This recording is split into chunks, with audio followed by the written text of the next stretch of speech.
And this Friday is Eric Sprott. Eric, good morning. Hey, Craig. Great to be here. It is great to be here. It's been a wild week, but it is always great to make it through. And, hey, before we get started, of course, I've got to ask you, did you know, Eric, that the deadline for RRSP season in Canada is fast approaching? I did know that. The deadline this year is March 1, 2018. So our friends at Sprott Money have partnered up with Questrade to make it even easier for you to buy and store physical gold and silver in your registered retirement account. Don't miss the deadline. Invest in your future today. You can call 888-861-0775 for more details or visit sprottmoney.com as well. Eric, it has been a wild week. Let's just start out this discussion by at least mentioning, I guess, some perspective. Gold is up $18 on the week, and silver's up 37 cents. I'd take that every week, wouldn't you? It's been a great week. It was a greater week until the dollar rallied for momentarily yesterday, and the cabal beat up on gold. And, of course, they use these opportunities because there haven't been many opportunities this year for them to point to something that's gold negative. And I guess that mini rally when President Trump said we believe in a strong dollar was an opportunity. So far today, the dollar is very weak. Gold looks like it wants to rally here. I think there's many factors all coming together that look good for the precious metals this year. You know, we should talk about the dollar, because we've been talking about the dollar, it seems, for the last, 3 or 4 months, because this is a trend that is clearly our friend in 2018. A weaker dollar seems to drive interest and funds into commodities in general as they rise. And that's going to lift all of the boats, you would think. And the dollar already down more than 3 points year to date, so about 2.5% just here in January. If that trend continues, you would sure think that's going to help us all throughout the year, right, Eric? Well, I'm sitting here thinking, Craig, you don't want to annualize that 2.5% decline in 3 weeks, okay? Because it would be pretty significant by the end of the year. But, you know, even in my simple little mind, as I look at that dollar chart, you break 90 on the DXY. I mean, it looks to me like it goes to 80. Yeah. So you end up with another double-digit depreciation this year. We had a double-digit depreciation last year. Wait, how many years in a row can you take this before you say, you know something, I should do something about this? Because for all Americans, they're losing purchasing power on an international basis. You know, your Nissan is going to be 20% more expensive, other things being equal. So, and the cost of any imports, it doesn't matter what it is, just the dollar has less purchasing power. So it's a very, very significant thing. And there might be lots of reasons for, perhaps the biggest reason in my mind is that, you know, this bond market we're in a bear market in the bond market. And that's where the big money shifts are, right? And if people in the world think that U.S. bonds rates, the interest rates are going to go higher and bonds are going to go lower, and they want to get out, I mean, that's a flood of money that's trying to get out. And, of course, two things go wrong. One, interest rates go up, and as you know, the 10 years around, I think it's 263, 264 today. Been a little higher earlier in the week. And so it's been a very gut-wrenching time for bondholders. I'm not a bondholder, so I don't get to experience this, but you know that there's been some serious losses. And, of course, the fear of the big loss. Imagine if the bond actually changed by 100 basis points. Oh, my God, the losses in the bonds would be staggering. So there's lots of reasons to think that the pressure could stay on the dollar. There's lots of reasons for people who have been in gold when we seen a rally now. We're in the third year of rally. Like it could get very exciting here this year. There's lots of people coming out in favor of gold who otherwise hadn't been in favor of gold. So it's things are looking up. Yeah, and the clown show of this week doesn't instill a lot of confidence in global investors either. You know, we're talking about the dollar, the reserve currency of the world, and you've got the Secretary of Treasury saying we want a weak dollar here in the U.S. one day, and then the very next day the president has to turn around and correct him. I mean, that does not instill confidence, you know, in the competence of the U.S. administration. I would think that doesn't bode well for the dollar either. Yeah.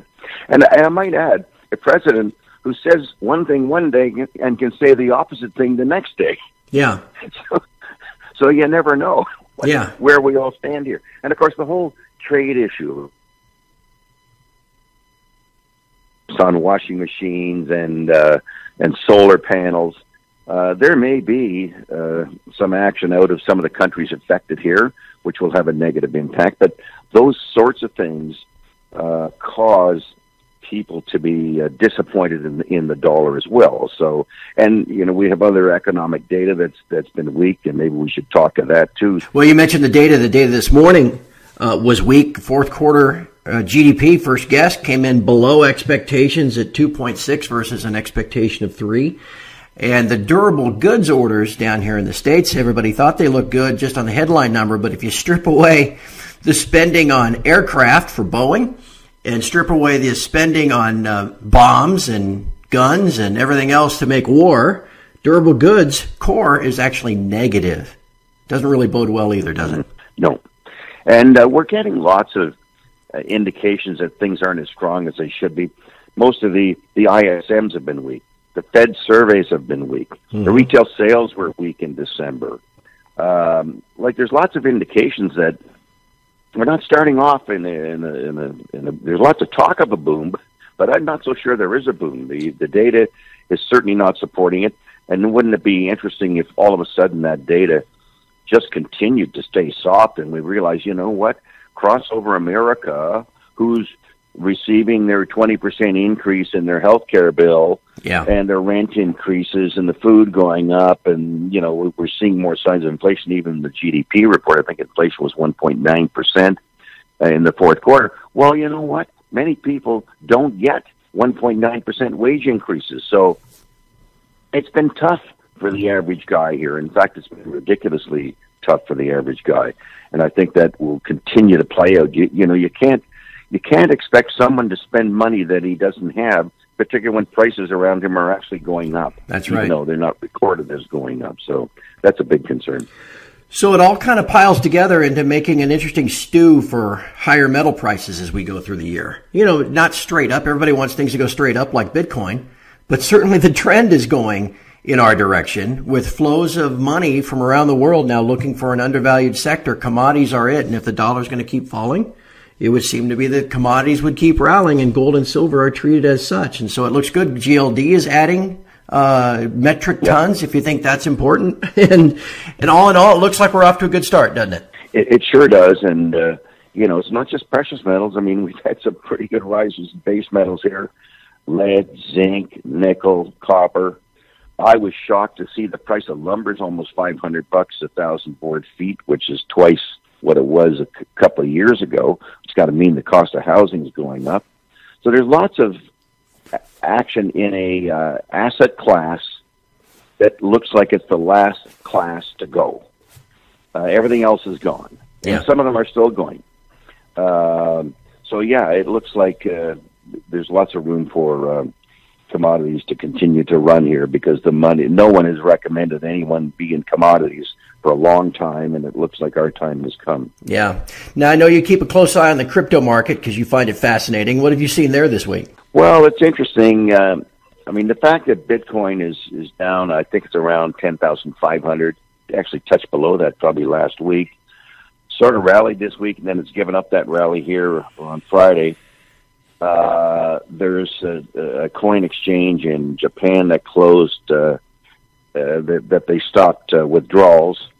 One of the larger ones, actually, it was called CoinCheck. And I think, and there's recent studies come out that have said that 10% of all coins are just hacked and lost, which, how could anybody invest in something like that where you lose 10% by hacking? Right. Well, you don't want that to happen every year, right? Give it time, you'll have nothing. So that's been very surprising, and there's been studies that have shown previously that the prices are manipulated, because, and we talked about this last week, it's an unregulated market, and it looks like prices are manipulated. So you've got a pretty loosey-goosey type market out there, unregulated, volatility's unbelievable. It's obviously technically, that's pretty weak when you go from roughly 20,000 down to 10,000 in a very, very short time. that's almost shocking. It is shocking. So anyway, I think, and then we've also noted that from various coin dealers that some of the profits of the insiders or the big guys who were first movers who have sold the cryptocurrencies, of course, what are they going to do? They turn around and buy precious metals with their winnings. So that's been very positive as well. Eric, as we wrap up, I've had a lot of requests this week, either through Twitter, we've gotten them through the Sprott Money inbox, just for an update, anything you might know, how things are progressing down there in Australia with some of the companies that we were talking about last year. Things kind of gone quiet. Sure. And so people are just wondering if it's just your perspective at this point. Yeah, sure. Well, obviously, the results have been disappointing in the sense that we're going to refer to Novo here, that their ability to prove the thesis has been affected by the inability to get good core samples or bulk samples. And even the bulk sample, when they say it's a bulk sample, I mean, 500 pounds is hardly, it's called a bulk sample, but it's not a lot, okay? Right. It's that might be less, it's less than a cubic meter, so it doesn't really tell you anything. So, unfortunately, we have to await results of a true bulk sample. It's almost like test mining in a way to try to prove that there is a nugget effect at a certain level in the conglomerate.